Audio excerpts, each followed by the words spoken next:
The Minister of Budget and National Planning, the Minister of Finance and members of their team making their way into the House of Representatives chamber. They're here to brief the lawmakers on the steps being taken to tackle the pension liabilities of federal pensioners. Addressing the House, the Minister of Budget and National Planning says the government is trying to reconcile its records and is determined to pay each pensioner their entitlement.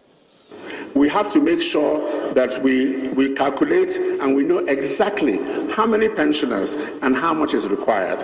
It is that reconciliation that has been the cause of the problem. But we must, every pensioner must be paid.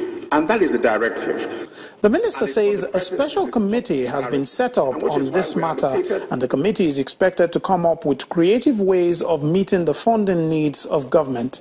The Minister of Finance touched on action already being taken. Yesterday we released the sum of 42 billion to clear all the arrears. Everything that has been appropriated up to date has now been paid. I also would like to tell you that PATAD are completely up to date.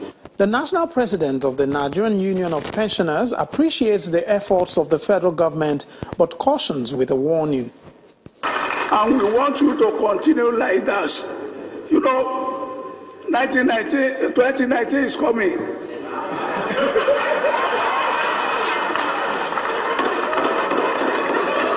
We have thousands of votes. Rounding up the session, the Speaker wants government to ensure that this pension issue is addressed once and for all.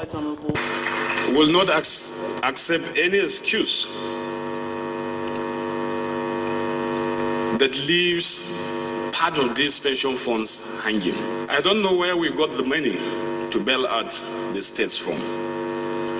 Wherever we got that money from, that is where we're going to get the money to solve these problems. The ministers are expected to complete their work on the total figure needed to pay the pension arrears as soon as possible. They will then work with the National Assembly to ensure that the 2017 budget captures these figures. Lanre Lasese, Channels Television News.